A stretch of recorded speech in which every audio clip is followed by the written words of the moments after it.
So you're not in stereo anymore. Good morning and good afternoon, and welcome to another episode of Before Coffee.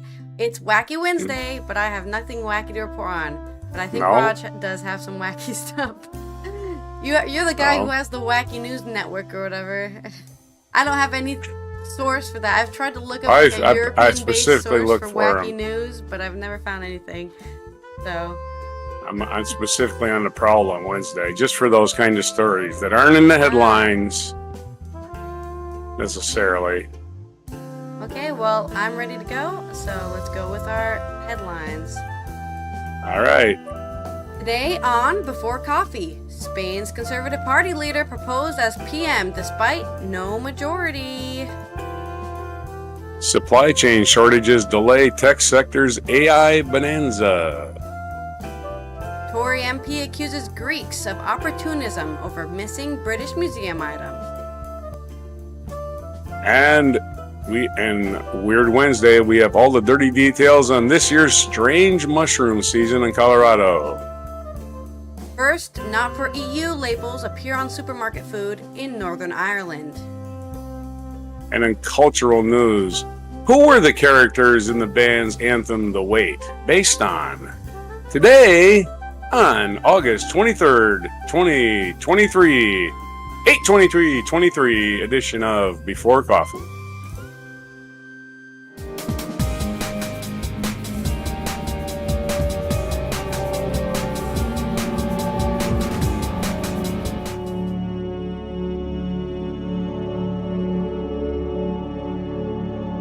All right. Oh, shit. Oh, that's correct. Okay. Let's go ahead and start with the first news story. I was like, very hard to control the stream without my iPad, which stopped working for some reason, and I haven't had time to fix it, so I have to use my mouse, and it hurts my hand to use the small laptop that's mouse. okay. It's live. It's live. Just to do all the stuff I do live, I need my iPad. Basically, it makes everything way quicker. Anyways, first story.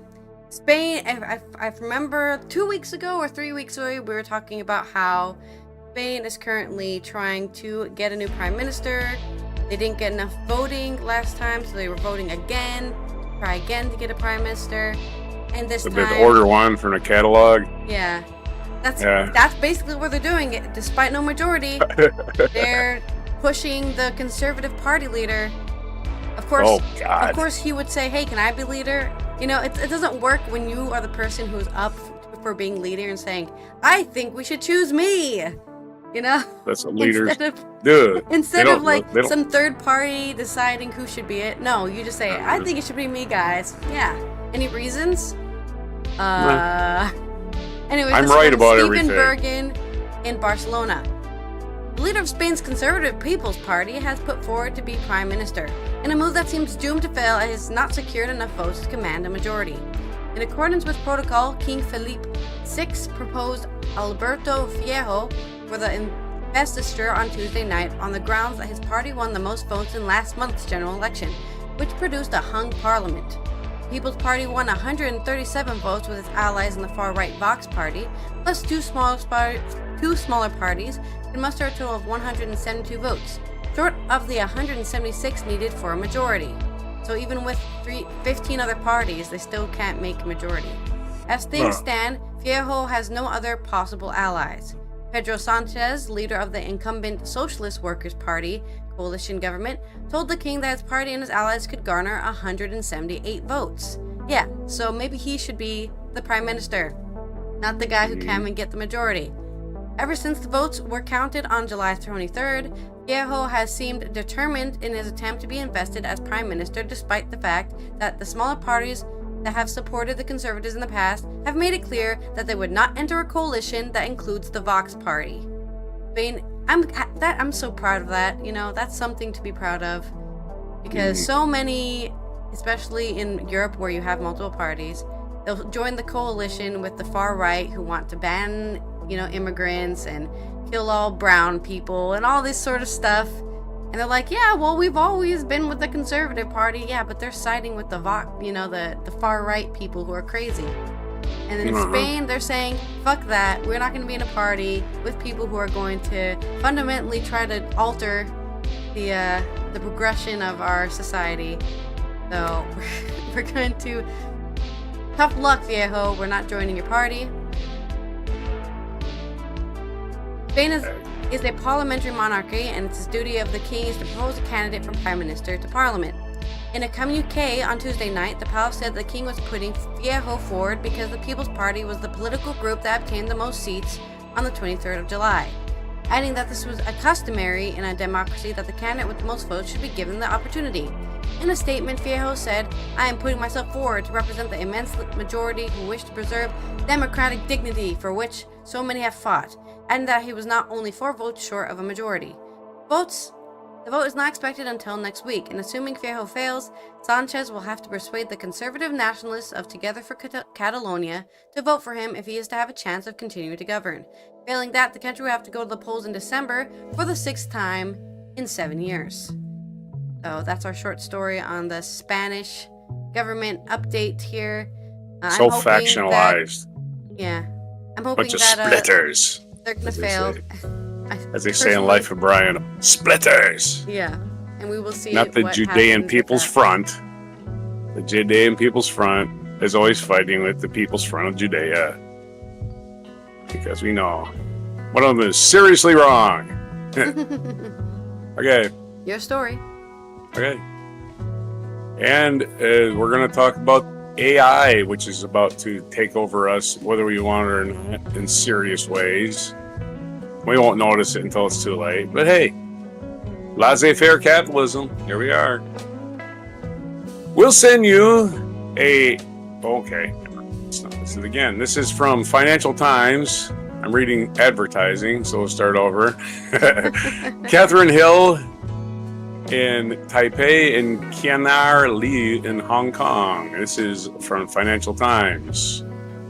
Investors are set to assess whether their enormous demand for artificial intelligence products can help offset a slump in global sales for computer hardware when NVIDIA reports quarterly results on Wednesday. The U.S. group said in its previous earnings report that the demand for its processors for training language models such as OpenAI's ChatGPT would drive up revenues by nearly 2/3 and help quadruple its earnings per share in the 3 months to the end of July. The world's most valuable chip maker now plans to at least triple the production of its top H100 AI processor, according to the 3 people close to NVIDIA, with shipments between 1.5 MN and 1.5 mm and 2 MN H100s. What's MN stand for? I am not privy to that information. In 2004, represent a massive jump in the 500,000 expected this year, with the AI processor directly sold out in, I think it's nano, no, it's micro N. I'm not sure what that means.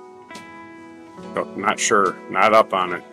With AI processors already sold into 2024, the massive thirst for NVIDIA's chips is getting the broader market for computing equipment as big buyers pour investment into AI at the expense of general-purpose servers. Foxconn, the world's largest contract electronics manufacturer by revenues, last week forecast very strong demand for AI servers for years to come, but also warned overall server revenues would fall this year. Lenovo, the world's biggest computer maker by units shipped, last week reported an 8% revenue drop for the second quarter, which was attributed to soft server demand from cloud service providers, CSPs, and shortages of AI processors, GPUs.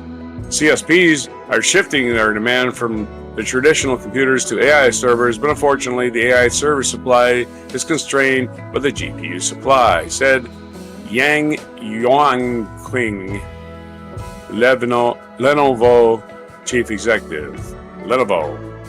Taiwan Semiconductor Manufacturing Company, the world's largest contract chip maker by revenues and exclusive producer of NVIDIA's cutting-edge AI processors, predicted last month that demand for AI server chips would grow by almost 50% annually for the next 5 years. However, it said it was not enough to offset downward pressures from the global tech slump caused by economic downturn.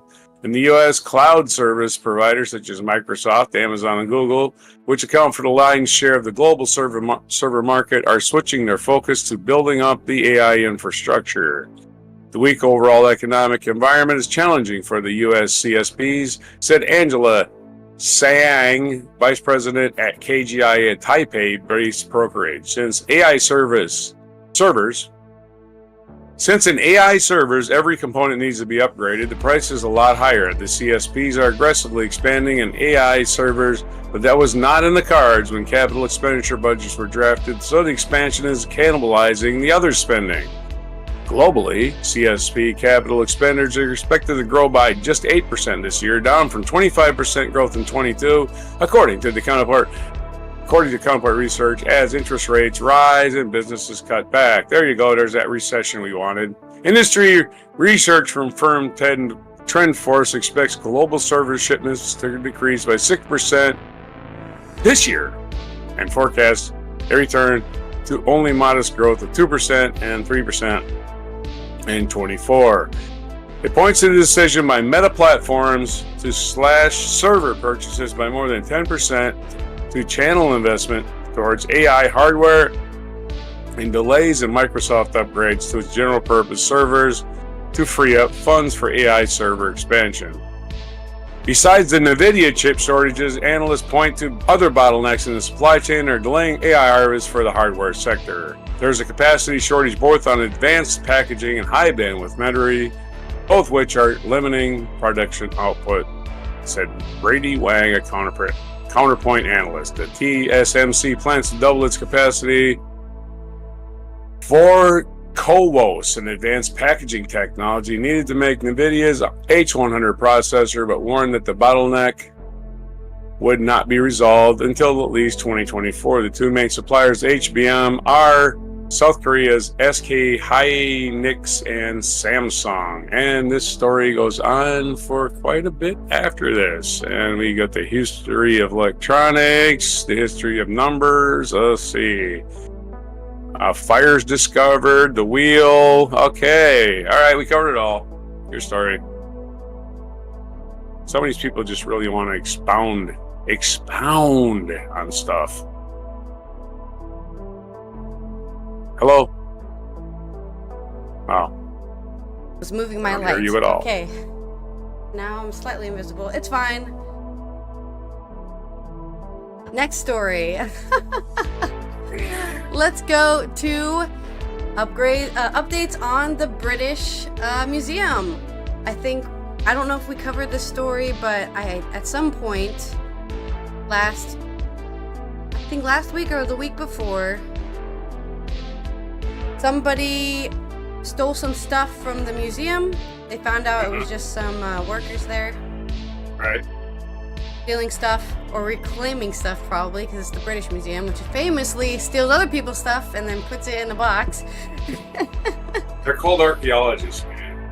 And a Tory MP is now accusing Greeks of trying to claim certain stuff from the British Museum because of the missing items. This is from PA Media. The chair of Parliament's all-party parliamentary group for the British Museum has accused Greece of blatant opportunism in claiming the institution is not safe following thefts from the museum. Give our stuff back. You're not safe enough to hold our stuff. The British Museum announced last week that items from its collection were found to be missing, stolen, or damaged, and police are investigating. The museum is taking legal action against a member of staff who has been sacked. Or, for people who are not British, they've been fired. Tim Lawton told BBC Radio's 4 today's program that news of items going missing from the museum's collections in London was damaging, but the institution was taking the thefts seriously. The MP, who has been in touch with his museum, added for reinsurance, people want to know the extent of the objects that have disappeared, what investigations took place at the time when various reports came in, and what is being done now, because otherwise it's getting out of hand. The museum has not specified how many items have been stolen or detailed what the missing items are, saying only that they were small pieces, including gold jewelry and gems of semi-precious stones and glass dating from 15th century BC to the 19th century AD. The Times has reported that the thefts happened over the last 2 decades. Lawton, who is particularly damaged, has said, "What is particularly damaging is the blatant opportunism of the Greeks and others, saying, 'Oh no, the British Museum is not safe.' It's incredibly rare that things go missing." Lawton's comments came in response to the head of the Association of Greek Archaeologists, Despina Koutsouba, saying her colleagues were worried about how many Greek items were missing. She told the BBC, "We want to tell the British Museum that they cannot anymore say that Greek culture heritage is more protected in the British Museum.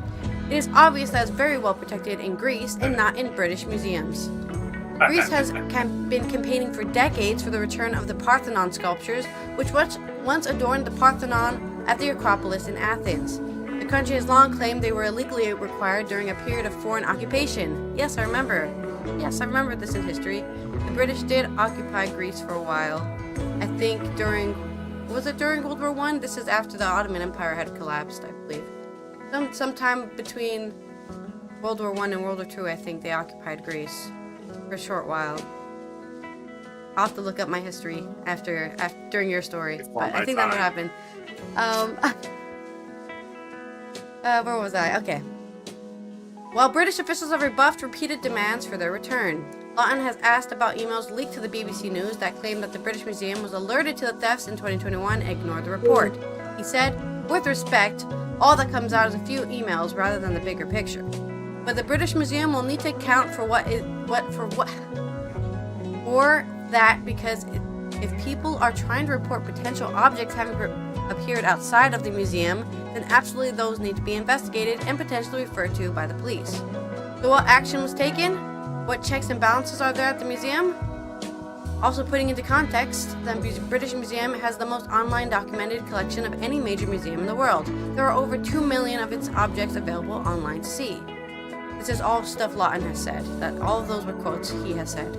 Christopher Marninello, a lawyer and expert in recovering stolen art, said the theft exposed at the museum questions over the safety of the ancient sculptures. He said, "It makes one wonder whether the Parthenon marbles are safe in the British Museum after all. And perhaps they should be returned to the museum in Athens for their security." So a lot of people are just, yeah, let the Greeks have their statues back. Even the lawyers are like, yeah, I could understand why the Greeks want their statues back.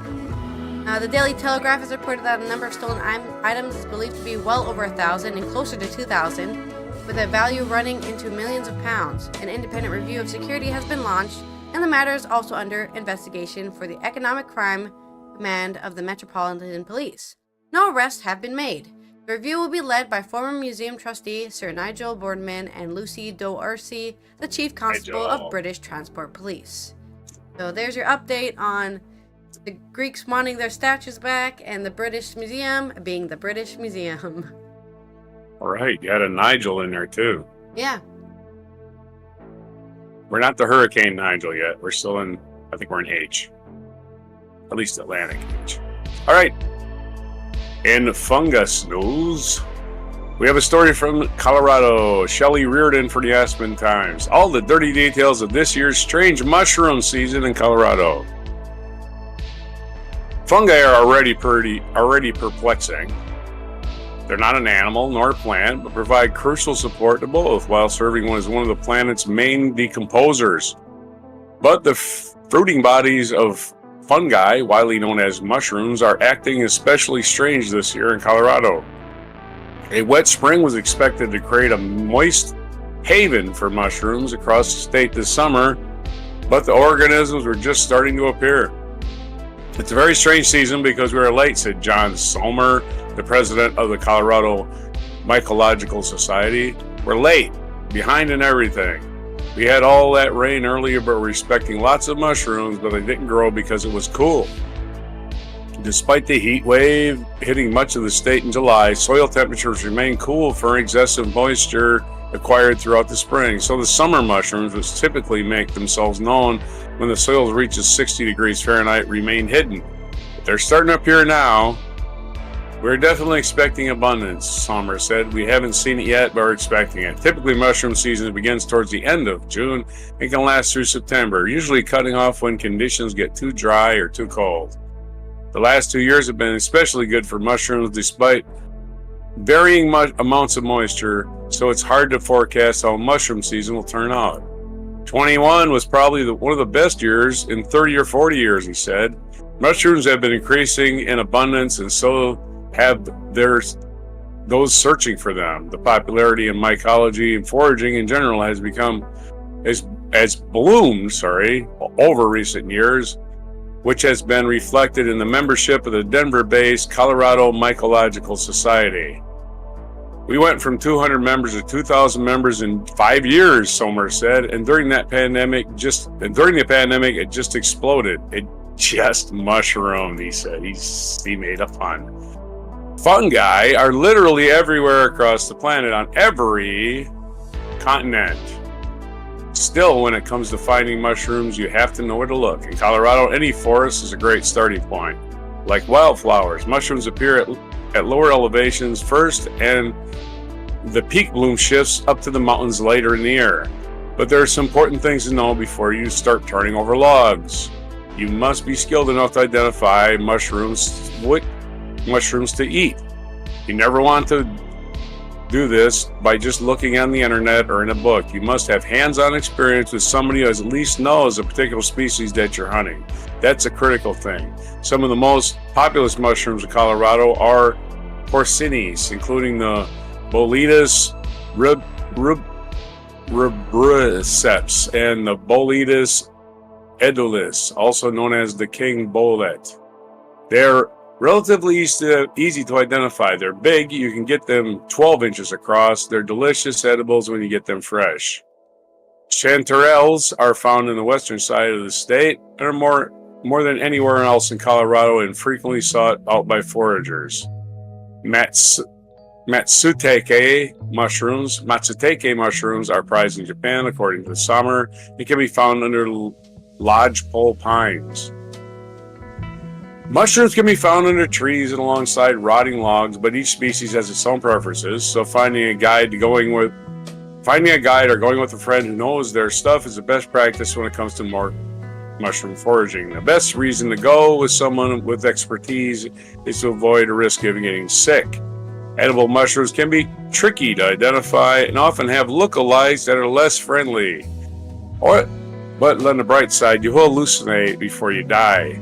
Luckily, we don't have the deadly toxic mushrooms in Colorado, but there are plenty around that'll make you sick. Okay, they won't kill you, but they'll just make you vomit for a week. In western Colorado, there's ample forest space to explore and find mushrooms. White River National Forest and Route National Forest require a permit to collect mushrooms for personal use.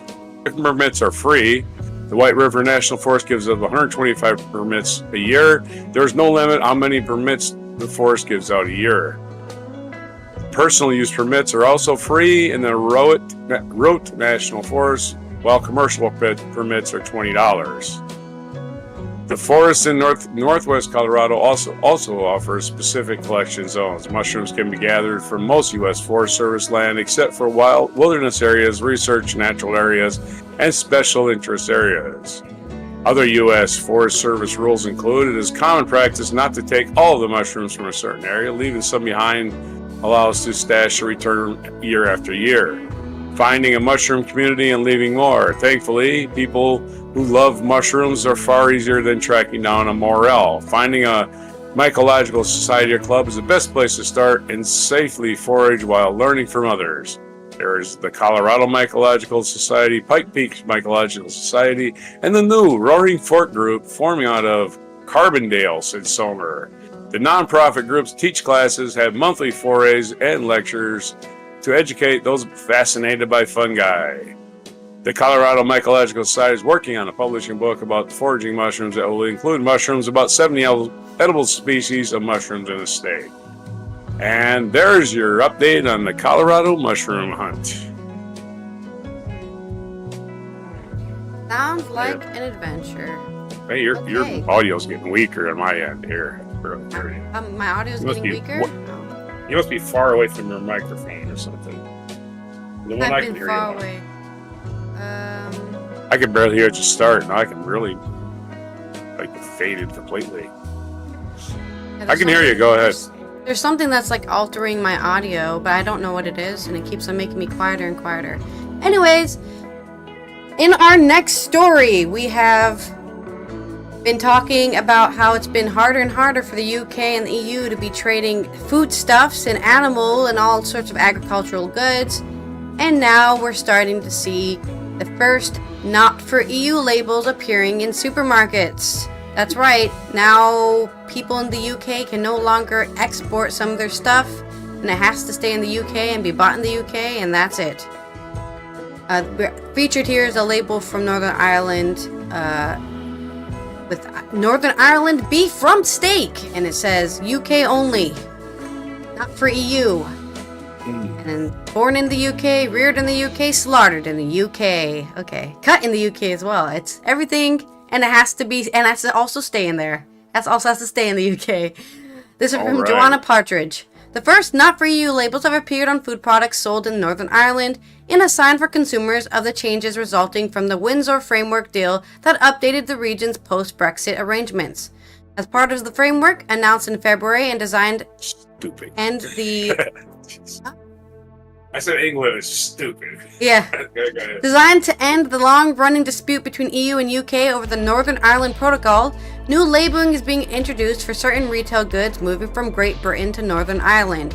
Not for EU labels have been spotted on their own brand meat products sold at Asda, making it the first supermarket to change the packaging in advance of the deadline, as first reported by the BBC. From the start of October, businesses will be required to use such labels on the meat and some dairy products moved to Northern Ireland, while this scheme will be rolled out for the rest of the UK in further 2 phases by July 2025. The new labeling is required under the Northern Ireland Retail Movement Scheme, part of the framework that allows pre-packaged retail goods, including meat and fresh price.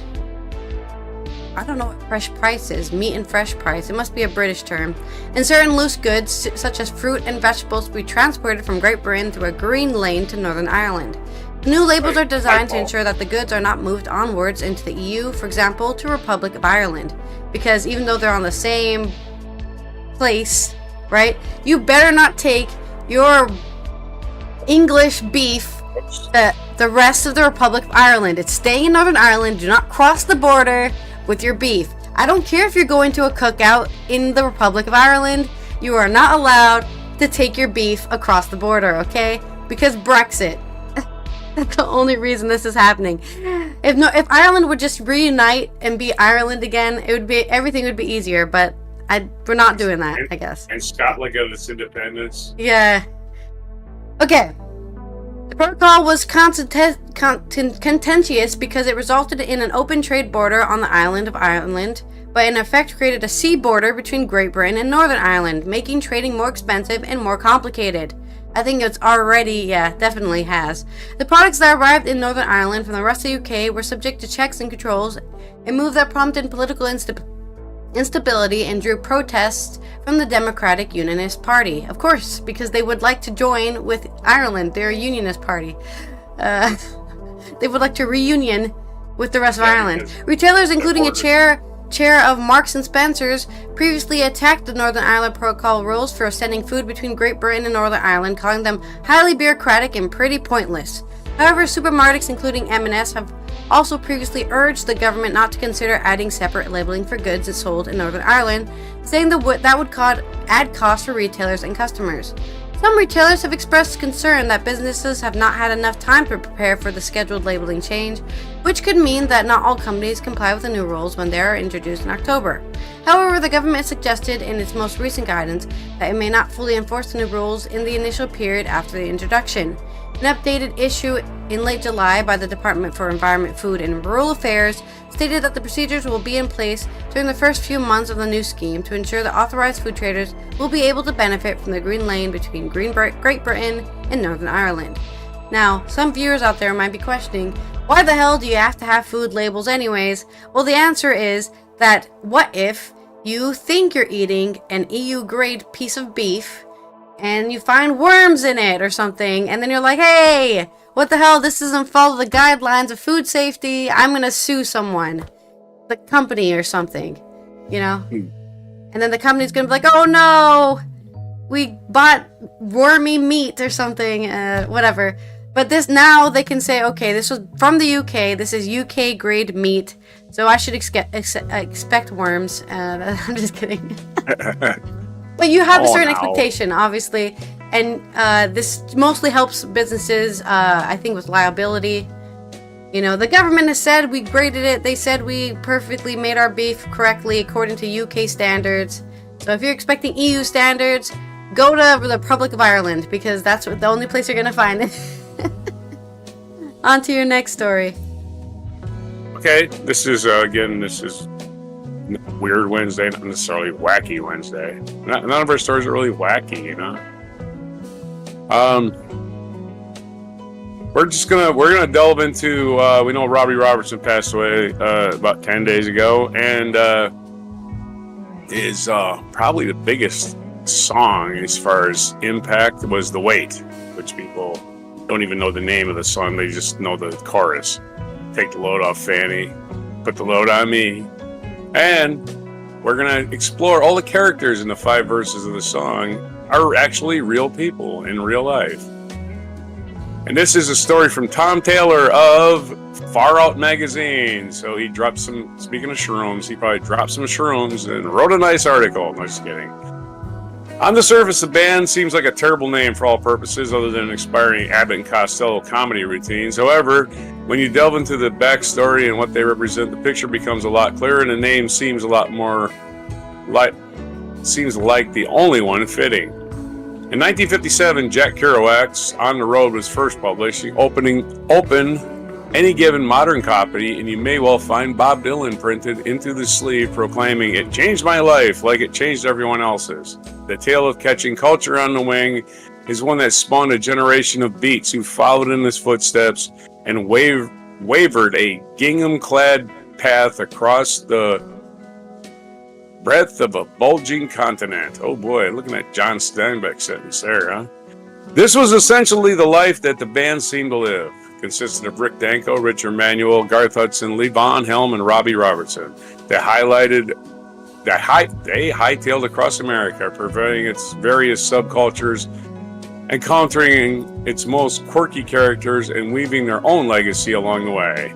They could aptly be described as a pariah group of musicians equivalent to boxing journeymen waiting for the next big fight, like Terry Malloy. Their bouts, however, were about coming together rather than settling differences. Covering all corners of North America, this band of brothers happened upon each other in a cultural march that could be fresh for the pages of On the Road itself. Levon Helm was from Arkansas, but he picked up Robbie Robertson on Ontario, Canada, where musicians could ask for a higher price. Thereafter, the other members slotted in place, offering a jigsaw of influences. Then their journey slowly towards their own debut album after being the backing band for legends like Bob Dylan. And when the spotlight finally landed on them, they proved themselves to be one of the very best. The journey is in some ways defined by the song "The Weight." Not only is it one of their finest, but the story behind it also illuminates the world that the band arose from.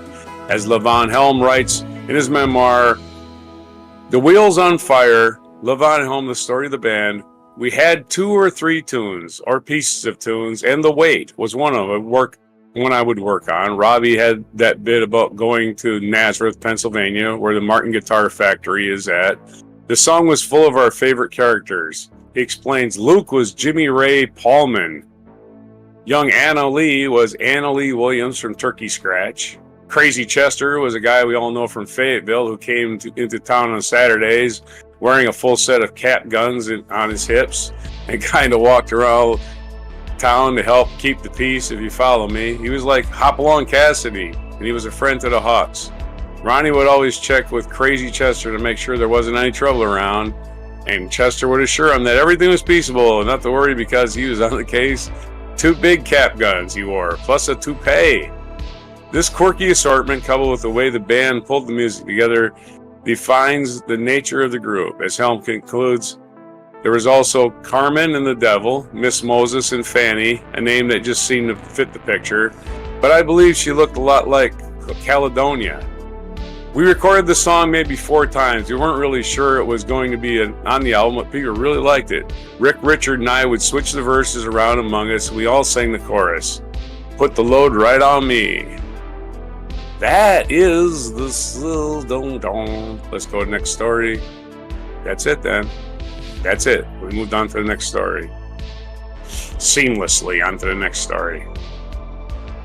That's it, man. The story really of the wait. Oh yes, Crazy Chester was a guy with cap guns, keeping the law a little bit out of his mind. Go ahead. All right.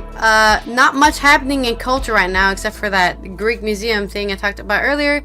But I remember maybe 2 weeks ago we talked about how female DJs are starting to show up at the Notting Hills Carnival.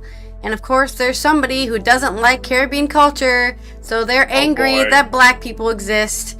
Tory London mayor candidate criticized for offensive Notting Hill Carnival views. This is from Weena Mason, the Whitehall editor. The Conservative mayoral candidate for London has been criticized for saying that the dangerous Notting Hill Carnival should be moved and claimed there was a problem with crime in the black community. I said that with emphasis because they're quotes. So she directly said those words and didn't think about her political career whatsoever. David Lammy said it was astonishing that someone running to be capital mayor had expressed such offensive views openly without thinking about it. No, that's me. I said that part. Like, how do you... I hope nobody will take my racist things wrongly. I'm just being rational here. You mean my worldview is not the only one? I don't get it. The Shadow Foreign Secretary, a London MP, was asked about Susan Hall's comments a week before the Notting Hill Carnival was due to be held in London, with almost 2 million people expected to celebrate Caribbean culture and community in the biggest carnival in Europe. Shit, man, we should go. When is it again? When is it? Notting Hill Carnival? It's in England, though, right? It's in London, which is not hard to get to. No. I'll look it up later. Anyways. Yeah. It's in 2 weeks, it says, so... Maybe. Hall has repeatedly said it should be moved away from its location of Notting Hill, but then it can't be called the Notting Hill Carnival. It has to be called something else. Where it's been held since 1966. In 2020, she said that every resident every year goes through the hell. That is astonishing that the carnival was allowed to go ahead in its current location, and asked, why do we permit this vandalism every year? How about you move not out of Notting Hill? I don't know. I attended Notting Hill Carnival last year, 2019, to understand the police operation, she said at the time. It was unbelievable. I didn't think that the public realized just how dangerous it can get.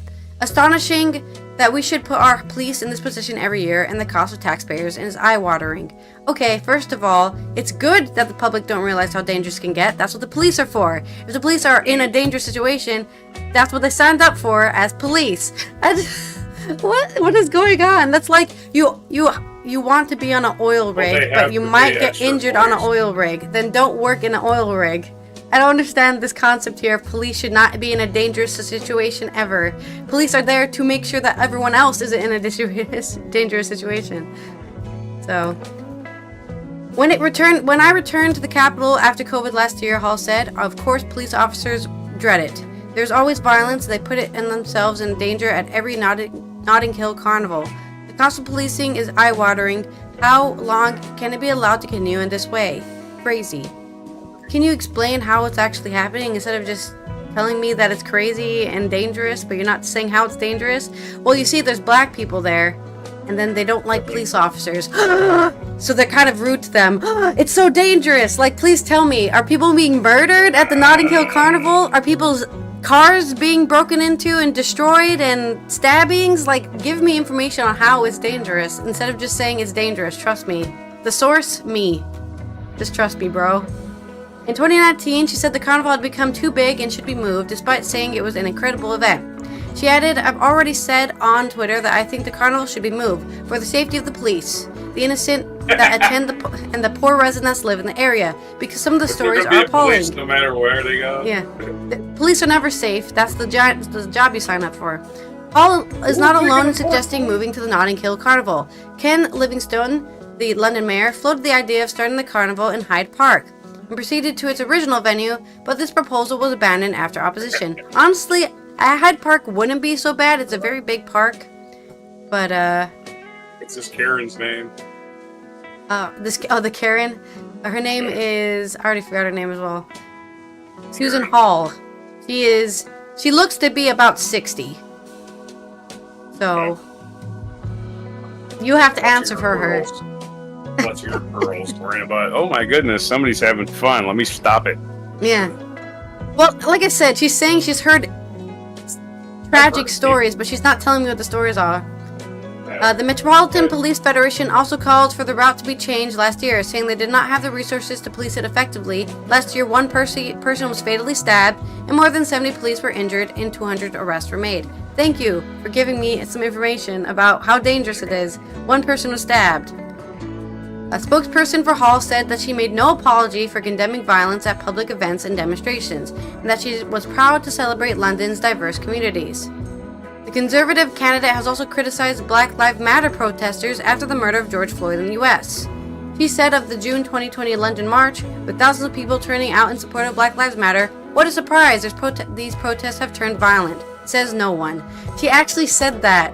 Oh, black people are congregating in a group and then they beat each other up? Typical black people. That's what she's basically saying. Yeah, we get That's it. paraphrasing what she's meaning by her. That's what's in the freaking in between the lines here. Of course, black people would start killing each other if there's more than two of them around. We take our racism straight in this country. We got Tommy Tuberville telling everybody we can't give reparations for slavery. They're all criminals. That's what he actually said. That's what he actually said to the crowd. Speech, and everybody's like, "Did he just say that?" Wow. Every single black senator. As soon as they leave the room, they stab somebody. That is how black people work in America. He represents 100%. An entire state. That's who this guy is. He was a football coach, a big time one too. Yeah. Can you imagine the protest having that in kind reality? Of a racist as a yeah. In reality, the protest was peaceful for most of the day, but later there were clashes with police, probably because the police wanted to go home and eat dinner, and they still had to watch these black people walking around doing their protest. Hurry! Let's start a riot so that we can go home. This overtime I'm getting is not going to cover this. Yeah. At least a dozen arrests were made, and a police officer fell from her horse. Oh God, the tragedy. She wasn't injured, but she did fall from her horse. Let's not minimize it. Falling from a horse sucks. Yeah. In 2021, Hall tweeted, "Please don't ever mistake me for a BLM supporter." So she's blowing that dog whistle. Lamy said, "In London, we are proud of our diversity, and it's something we celebrate and see as a strength, not a weakness. London has been shaped in many ways by Black and Caribbean culture and heritage, and there is no greater celebration of this than the Notting Hill Carnival, which is famous around the world. For someone running to be mayor of London and to express these offensive views about Notting Hill Carnival and London's black communities is astonishing, but it's just another example of how the Tory candidate is a hard-right politician who is out of touch and does not share London's values. It's also deeply worrying that someone running for mayor of a city as diverse as London has spoken out so aggressively against those campaigning for greater racial justice. Her views make her totally unfit to be mayor." Hall has previously been criticized for having said in February 2022 in a London Assembly committee that a major problem was being accused of racism for expressing some of her opinions in relation to crime in the black community. Problems with crime within the black community is something I have brought up constantly because we needed to assist those communities. The problem is, the minute we do, we are accused of being racist or as near damn racist as possible. Oh God, this alert is repeating itself over and over again. I wonder why it's doing that. Nuclear war, baby. I'm not sure why it's doing that. No, it's going to keep doing it now. But I'm not sure why. You're not going to nerd at mushroom cloud. I'm not sure where it's coming from. I'm hearing the audio for it, but I'm not sure where it's coming from. Well, give me a sec. I need to... Thank you for following, by the way. Can we just move on to the next story then? I mean, I don't know. Yeah, just move on to your next story. Basically, she's saying she's not racist, even though she said racist stuff. And God forbid she has an opinion that can affect people's lives. And here's a fun fact about black on black crime. Every single community has itself on itself crime. White on white crime is the highest on white on white crime. Latino on Latino is the highest with Latino on Latino crime. The interracial crime is actually less common than a white person beating up another white person, a black person beating up another black person, or any other race. Guess what? You hate your fellow people, okay? That's how it works. And you beat up nobody is going out there and saying, hey, look, a white guy, let's get him. That's not happening. So, anyways, on to this day in history. Most crime is personal, is what you're saying. Yeah. It's not like, oh no, total strangers are hurting total strangers. It doesn't happen that often. That's why serial killers are so rare. Yeah. Right? And they're harder to catch because they're totally random. Okay, in 1514, this day in history, the Ottomans won a decisive victory over the Safavids of Iran in the Battle of Chaldiran. That's why we call those footstools Ottomans and not Safavids. Just kidding. Excuse me. 1849, English poet and critic, editor William Ernest Henley, who introduced the early work of many great English writers of the 1890s in his journals, was born in Gloucester. In 1826, the great lover motion picture actor Jesus, man, mouth is not working. Start again. 1926, the great lover motion picture actor Rudolph Valentino died suddenly at the age of 31, prompting widespread public grief from his fans. In 1927, Italian immigrants Nicola Sacco and Bartolomeo Sacco and Vanzetti, were executed for murder in Massachusetts. Despite a mishandled trial and widespread belief they were innocent. They were immigrants after all. They must have been guilty. 1939, Germany and the Soviet Union signed a non-aggression pact dividing the Eastern Europe into German and Soviet spheres of influence. In 1973, a botched bank robbery in Stockholm resulted in a hostage situation. Over the course of a 6-day standoff, captives formed an unlikely bond with their captor, giving rise to the term the Stockholm Syndrome. So there you go. You know where that came from now. Came directly from Stockholm. 1978, American basketball player Kobe Bryant, one of the NBA's leading players of the earliest 21st century, was born in Philadelphia. In 2000, the first season of the U.S. version of the reality TV game show Survivor ended, with Richard Hatch being pronounced the winner. The hugely popular series was credited with launching the reality TV fad, which ruined television. That's my editorial. Sorry. Totally ruined television, because it's not reality. It just isn't. Sorry. 2011, after rebel forces captured his compound in Tripoli, Muammar Gaddafi's 4-decade rule of Libya ended. Although his whereabouts were initially unknown, he was discovered 2 months later in the Libyan city of Sirte and killed. And featured event in this day, speaking of people getting killed, William Wallace was executed on this day. William Wallace was executed for treason, condemned for leading a Scottish resistance force during the first years of long and ultimately successful struggles to free Scotland from its English rule. I'm still mad about it.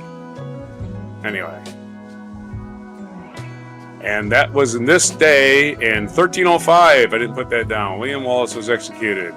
And the birthdays today, Queen Noor is the Queen of Jordan. She was born in 1951. Baron Georges Cuvier, French zoologist, was born on this day in 1769. Clifford Geertz, American anthropologist, born in 1926. American dancer Gene Kelly was born this day in 1912.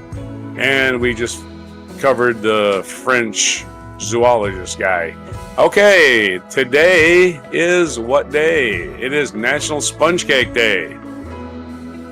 So it's a cake and it's a sponge. So I want to eat some sponge cake. And it's also the International for the Remembrance of the Slave Trade and its Abolition. International Day for Remembrance of the Slave Trade and its Abolition. And also reparations. Yeah, we were just talking about reparations. Yeah, exactly.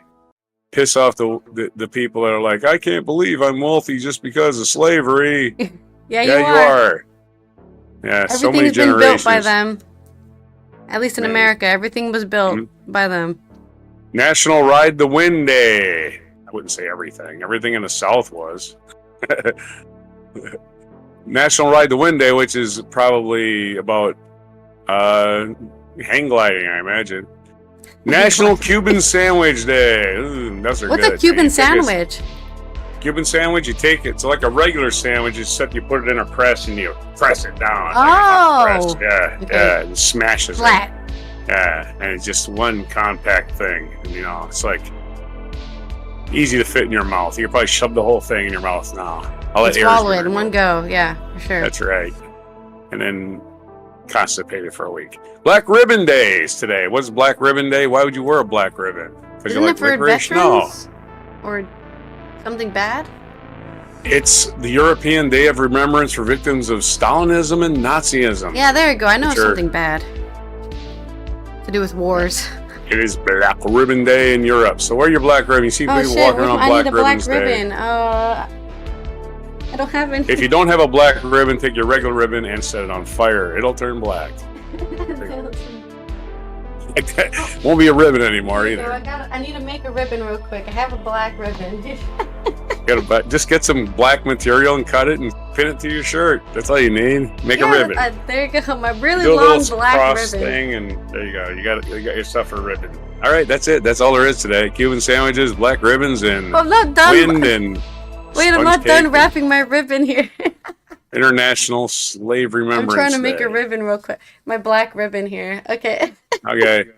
This is remembrance of Stalin, victims of Stalin and Nazis, which is not a laughing matter. Stalin killed a lot of people. The Nazis killed a lot of people, and some people might be victims of that. Go in their stand family in front of history. Anne Frank House. Go stand Also- in front of Anne Frank House and pay remembrance to Yeah. all the victims of the Holocaust. Also, to remark on the earlier story about Greece, the British occupied Greece during the World War II and shortly after, when they had a rebellion, and some people were killed because of British occupation, including the people that helped them defeat the Nazis. So it's a big kind of black sore on British history. Don't So of forget course they deny Cyprus. ever occupying the Greeks, because then they would have to also agree that they were not very nice occupiers to the Greeks. Well, I know during that time, Cyprus was famously a refugee camp for Jews. Yeah. So it had to be that was managed by the British. I do remember that. Okay. Otherwise, this has been Allison here. I'm gonna get sponge cake. I'm gonna go shopping and buy some sponge cake and eat a Cuban sandwich, and I'll see you on Thursday for, I guess, whatever is happening. Dark News Thursday or whatever. Thursday. We'll have more linear news tomorrow instead of Yeah, this for odd sure. assortment. But again, that's what we do here. We don't care what the news is, what the headlines are. We dig below the bullshit. And that's it for August 23rd, 2023 edition of Before Coffee.